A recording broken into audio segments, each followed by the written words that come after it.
Hello, I'm Joel Blackford with Beth Sabbath Fellowship. The building is locked. It's been locked for over 2 years now.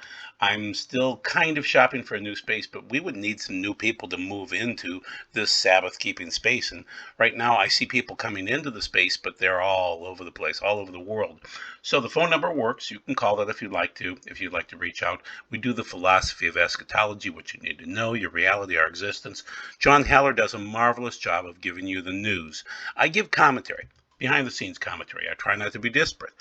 And I try to be Beth Hesed Sabbath Fellowship, consistent with Sabbath Fellowship type of thoughts. Okay, so hold your horses. It's not a marathon, or it is a marathon. It's not a race. And the problem is, we're in the fall season right now, and everybody thinks, well, the rapture is going to occur right now, and things are, amazing. So I'll list off all the things that people are listing, and I don't think it means that much, guys, because none of those things are really tied to day counts that are in the Bible, in Daniel and in Revelation. So, yeah, there's a solar, or a lunar rather, eclipse coming up here on November 8th, and that's going to be the election day. That's really, really interesting, but I don't think that means anything. So the problem is, a lot of men that record videos are really looking forward to the rapture, or they're really looking forward to being the smart guy out there that calls the first day of the Great Tribulation. I really don't care that much. I'd rather be right. I'd rather look at it. I take this as more of a magazine thought. So I would be more like the old time magazine that was actually a news magazine, and I would wait for a few days and not be the newspaper. So those guys are doing newspaper exegesis. I'm trying to do magazine exegesis. And so, yeah, it's October, and we're going to head into Heshvan in just a few days here. Will probably be a day later than what's listed on the calendar, but we're just going to move forward. I mean, I can't imagine that we would go into the Great Tribulation. Even if Putin would start World War III, I think we're a year or 10 years off. I'm sorry. It just seems like we're at least a year off. Okay. Now, this is Nelson Walters. I get sick and tired of him. He just annoys me. Okay. So he's got a new video out that says, oh, everything's ready to go. We're going to prepare for the third temple because they anointed their Cohen. And I'm not even sure if he's the right Cohen, the head Cohen, the Hagadol, the great Cohen. I'm not even sure that this is that guy, I mean, he's got a nice beard, but whatever. But they anointed him. Is he that guy? I'm thinking that God's going to choose that guy, not man. And also, is he ritually pure? Where's the red heifers? Well, we have some, but they haven't been offered yet. So is he really tahor in the Hebrew language, which would be ritually pure? I don't know.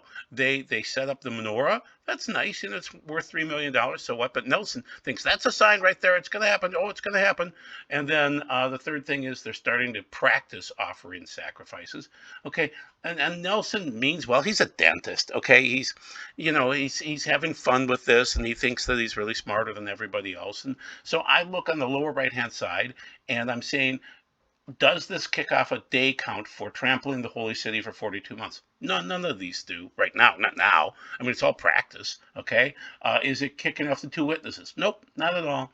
Is it kicking off the woman fleeing to the wilderness? No, not really. Anything from Daniel? Nope, not really. So let's do the philosophy of the end of days. Let's look at the thought behind the thought. Let's not twist the Bible. Let's not try to give you that newspaper exegesis that's smarter than everybody else on the planet.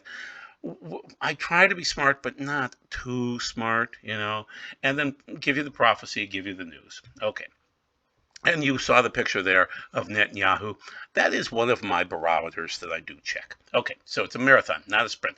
At that time, if someone tells you, look, here's the Messiah, or there he is, don't believe him. Don't believe him. There will appear many false messiahs and false prophets performing great miracles, amazing things, so as to even fool the elect or the chosen, if possible. I've told you in advance. So if people say to you, listen, he's out in the desert, don't go. Or look, he's hidden away in the secret room, don't believe it. That's Matthew 24, 23 through 26. Those are Yeshua's words. Another case that's interesting for these guys that are so hog-wild to get into the Great Tribulation. Woe to you that want the day of Adonai. That's the end day. Why do you want it, this day of Adonai? It is darkness, not light, as if someone were to run from a lion just to be met by a bear, as if he entered a house, put his hand on the wall just to be bitten by a snake. Won't the day of Adonai be darkness, not light, completely dark, with no brightness at all? Amos 5:18 through 20. So don't look forward to things, because when it finally does kick off, people, and it's going to be much worse than it is right now, you're going to know it, and you're going to be suffering. So right now, you're doing pretty well. We're all relative millionaires. We all have food. We have clothes. We have housing. We have, I mean, Europe is crumbling, no doubt about it. And there could be World War III in Russia, but we're not in the Great Tribulation. So when these guys are saying, hey, this Arch of Palmyra is going to be rebuilt for the third time now, and you cite a rabbi, and here's the problem. It's a gate, but is it that gate from the prophecy? And also, is this prophecy from Sanhedrin 78a, is it actually right? So Rabbi Yossi said, the Messiah will appear. He answered, I am afraid you will request me a sign as well. And they assured him that he would not. Then he said to them, when this gate will fall, be rebuilt and fall again, be rebuilt again and fall again. And before it will be rebuilt for the third time, the Messiah will appear. Okay, so we're kind of getting to that point, because Russia and Syria have signed a pact to rebuild this pagan arch. Are we supposed to be rebuilding pagan arches? No. I can't understand why Syria would do this. I just don't get it. It's pagan, okay? This is demonic, and they want to rebuild it. Okay, fine. Go for that. Have at it, baby. So Orthodox Jews on this side, basically, are Orthodox Jews saying, hey, we're going to build the third temple? No, they really aren't. I've talked to many Orthodox Jews. They agree on this. They think the Messiah is going to bring the third temple or build the third temple, okay? They don't think they're supposed to do that. They want sacrifices, no doubt about that. So when you read on Israel Today, on the left-hand side, new findings suggest Israel can build the third temple now. Be patient. There may not be a third temple when you look at key verses in Isaiah 66:6, Malachi 3:1, Zechariah 6:12 through probably 15. The word is hekal. It may be a palace. It might be a sheet, chuppah of some sort of, which is a wedding covering, okay? Real simple, a simple fabric, okay? And so why haven't the Jews rebuilt the temple yet? Well, because Orthodox Jews don't want to build the temple. It's just the Christians that want to force them to do that, And so rabbis don't listen to Christians, just so you know that. Okay, so do any of these things fit into the timelines listed on the right-hand side, Daniel 7:25, 7 or 12:7, or Revelation 12:14, or any of the 13 stuff or 11 stuff? No, not really. There may not be a third temple, so there might be a restart of sacrifices. That would kick off a daytimer. So yeah, that's actually important. But right now, if they're talking about the third temple, that's meaningless. It really is.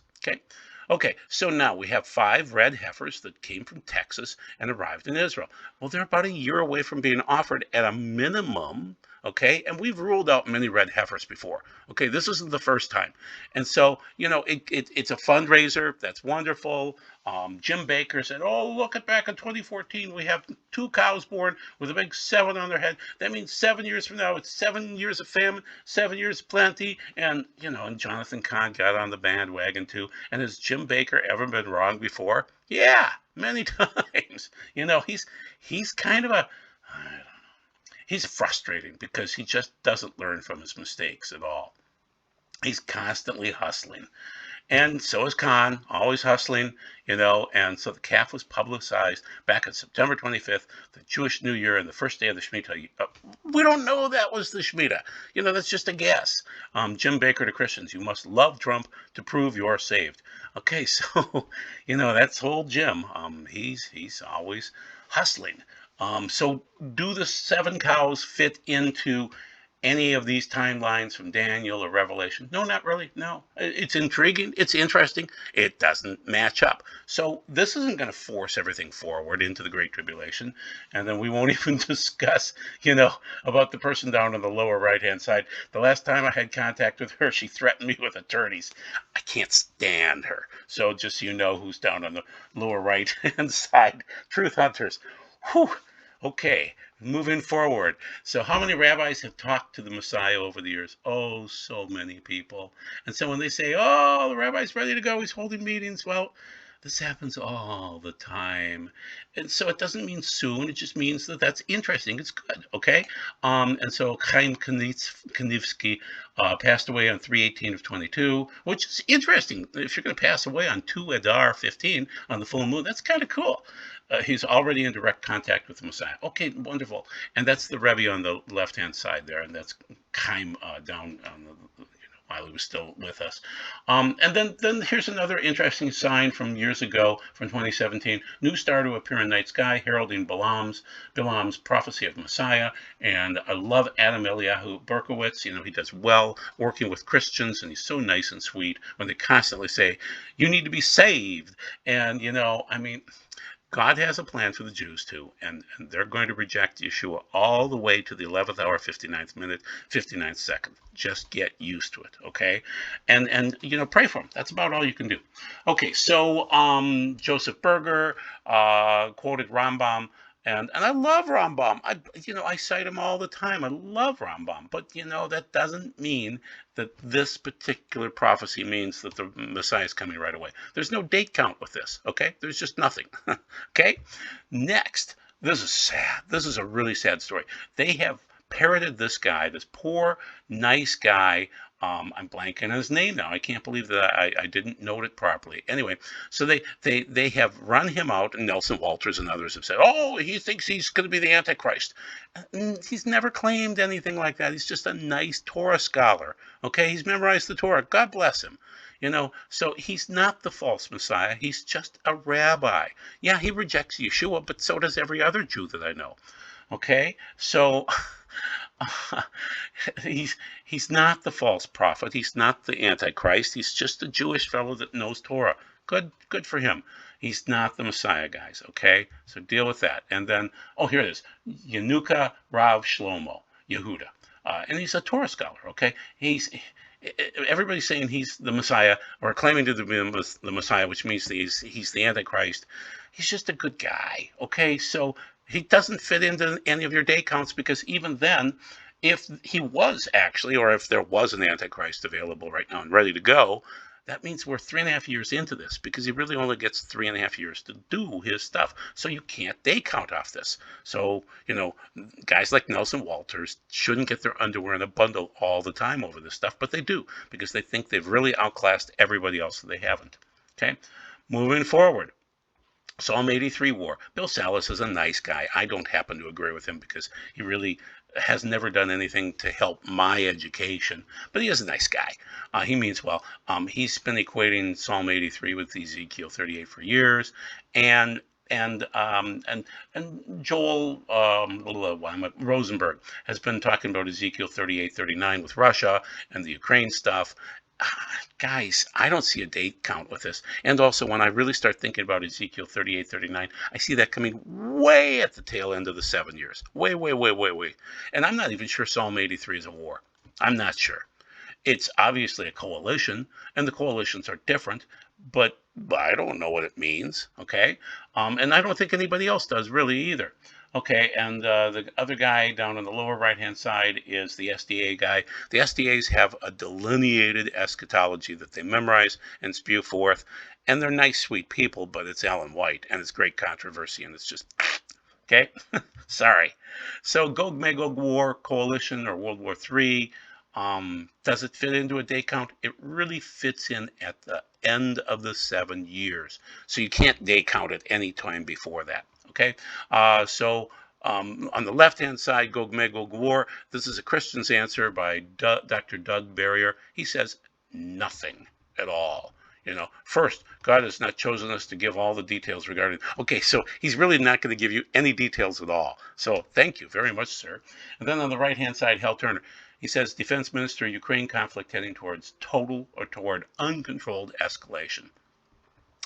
It looks like Putin has put the nastiest possible general in charge of this, and it's going to get ugly real quick. So trending towards further uncontrolled escalation. Work on it is already reported to be in its final stage, which is they're going to be bombing at higher levels. So Putin is going to re-engage much more aggressively and move around. He's bound to rail lines, but he moves fairly quick on the rail lines. That's how Russia fights. Okay, binary stars collide, Apophis. So Tom Horn is on the right-hand side, and he's been preaching for many, many years. Now, he was right about um, Pope Francis and the other Benedict the 16th retiring early back in 2012. He actually did say in 2012 when Tom said that this would occur. So Tom is getting messages from God, no doubt about it. But the problem is, I really don't care about 2029 and Apophis and things like that.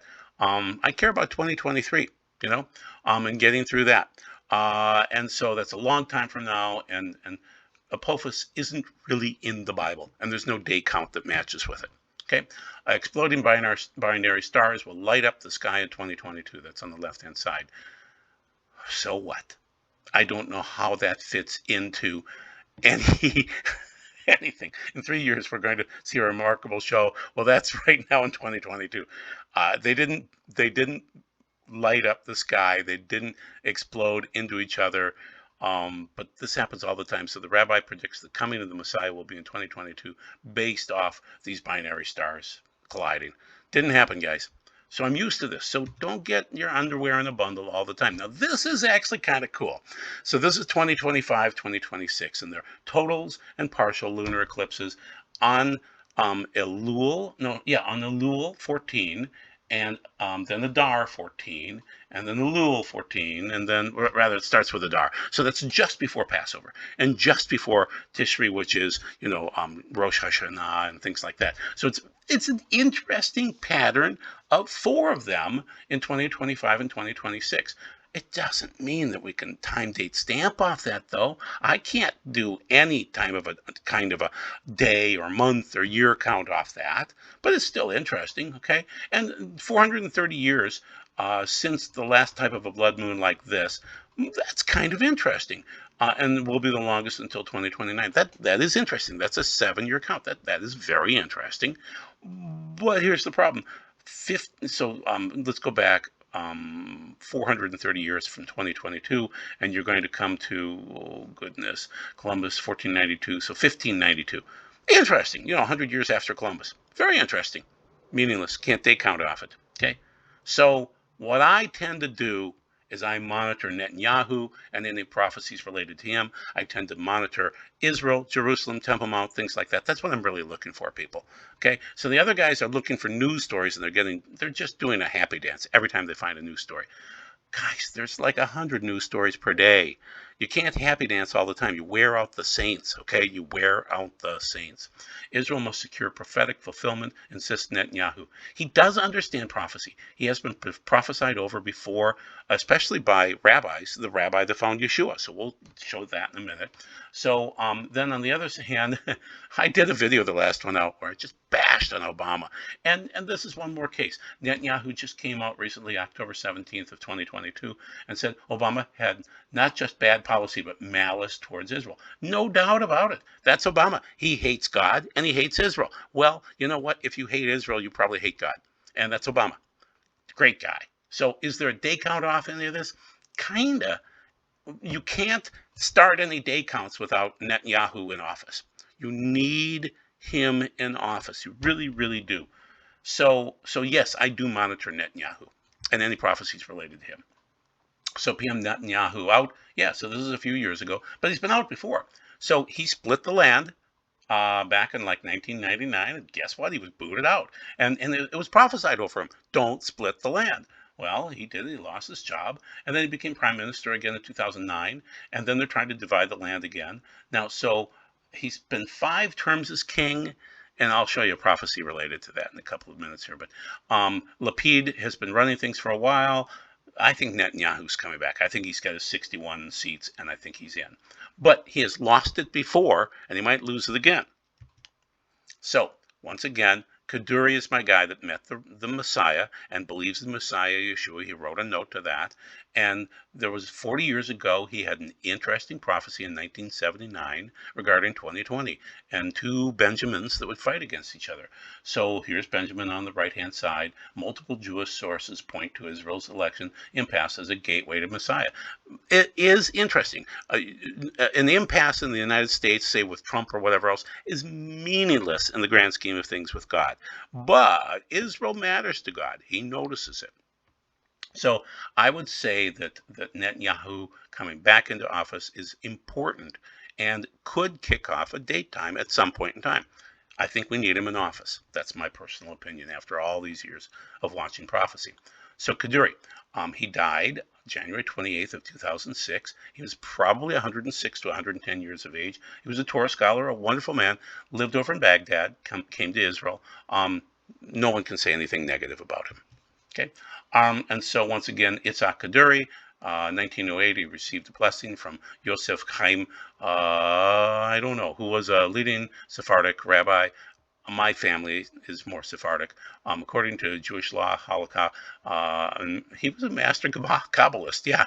And before his death, the Kaduri would see the Messiah, and he did, and he talked about it. So, is there a day count with that? Kind of, not exactly. But it means that if he met the Messiah, that the Messiah Yeshua is not finally, but is opening up to the Jews and giving, them hope, so to speak. Okay, so Kabbalist Kaduri again, he met with Rabbi Menachem Mendel Schneerson, who is the Rebbe back in 1990, and he was the last Rebbe of the Lubavitch movement, really the Rebbe. Okay, Schneerson also spoke a blessing to Kaduri. The Kaduri would not pass from this world until he met the Messiah, which is true. And, I hang around with Lubavitchers all the time. They're wonderful people. And especially the man on the far right-hand side, upper right. I won't give his name. Love him dearly. Talk to him weekly. And just a wonderful man. And he tells all sorts of wonderful stories about Schneerson, the Rebbe. And just they are very prophetic. They pray for the Messiah to come more than any Christian I've ever met. So just keep that in mind. Good stuff. These blessings were fulfilled on November 2003 in the mystical vision when Kaduri spoke with the Messiah, and the Messiah revealed his name to Kaduri. Kaduri later told his disciples that he revealed the name of the Messiah. It would be found hidden among his writings after he died. So then they can't say anything negative about him. Okay, so Kaduri gave a message at the synagogue on Yom Kippur, which is the Day of Atonement, teaching how to recognize the Messiah. I listed in another video about 2 years ago the 18 points of recognizing the Messiah. Very, very interesting. He also said that the Messiah would not arrive until after Ariel Sharon's death. Well, Ariel Sharon died a few years ago. So, but it does factor in, okay? It is interesting because Ariel he divided the land and he went into a coma and he sat there for years. So, we'll show you the translation in just a little bit. There it is. I mean, I'm not going to read the Hebrew to you, but basically it is a Hebrew note. And so, Sharon was in office, and I think Sharon, suffered a stroke in 2006, and then he died after that. So we are in the time that we can't day count, but we know we could potentially day count because Sharon is dead now.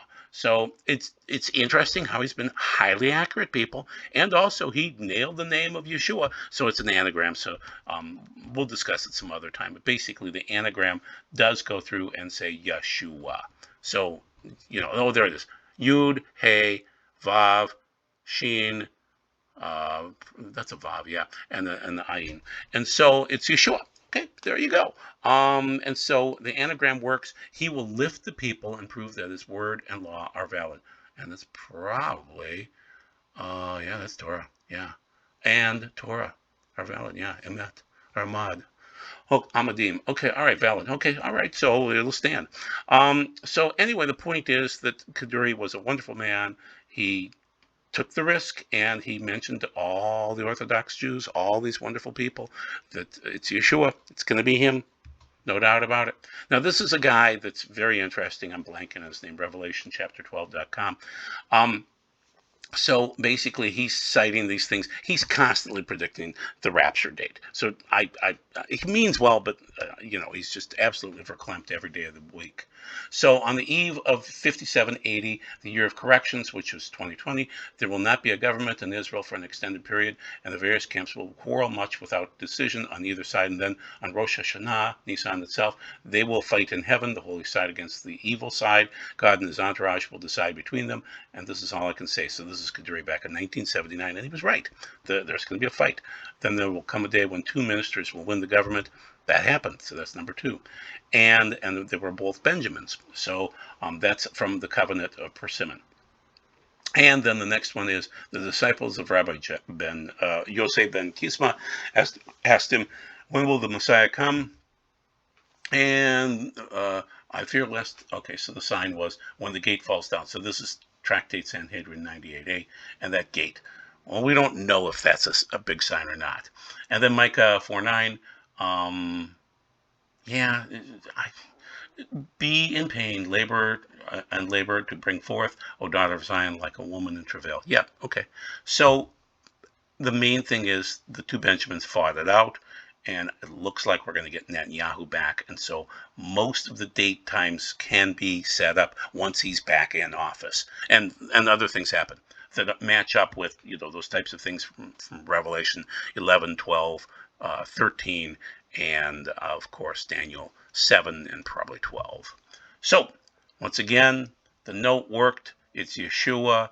And so the fight in heaven between Benjamin's team, the godly team, and I'm not a fan of the other team, obviously.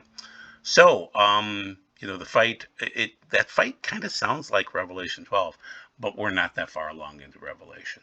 So the note again, and Bibi, and then there are some other prophecies out there. I don't know how to grade them in terms of Jonathan Cahn. He had some interesting encounters with Netanyahu. Dr. Robert Mawire from South Africa had some prophetic words for him too. Both said, do not give up the land, or they would lose power, or Netanyahu would. And he was pressured by Clinton, and he did late in 1998, and then he lost the power in 1999. So basically, Netanyahu became prime minister again in 2009 after that word was given, where Mawire gave another prophecy. So it's just interesting. The prophetic words are out there for Netanyahu, nobody else for Israel, just so you're aware of that. And then Mike Evans. So Bibi Netanyahu's father called him a moron because he wanted to pour oil over his head and pray for him and anoint him. Years ago, this is 1982, and so Bibi and his father didn't think that Bibi would ever be the leader, and he ended up being that. So, Mike means well. He's a sweet guy, but he speaks Hebrew, so he knew that they called him a moron. So anyway, I'm sure gonna. So where are we? We're in the birth pangs, people. Don't get too wild and crazy as things happen this year. If we see World War III, if we see other things happen, it doesn't mean that we're going into the tribulation or the Great Tribulation. Watch Israel, watch Jerusalem, watch the Temple Mount, watch Netanyahu if he gets reelected. Those are important things. I don't think Russia and Ukraine matter as much as whatever is occurring in Israel. So watch those signs. So remember, keep your garments clean. Keep on praising the Lord and repenting, and keep yourself clean because it's a wedding. You're getting ready for a wedding. And be blessed. Thank you very much for your time. God bless. Bye-bye.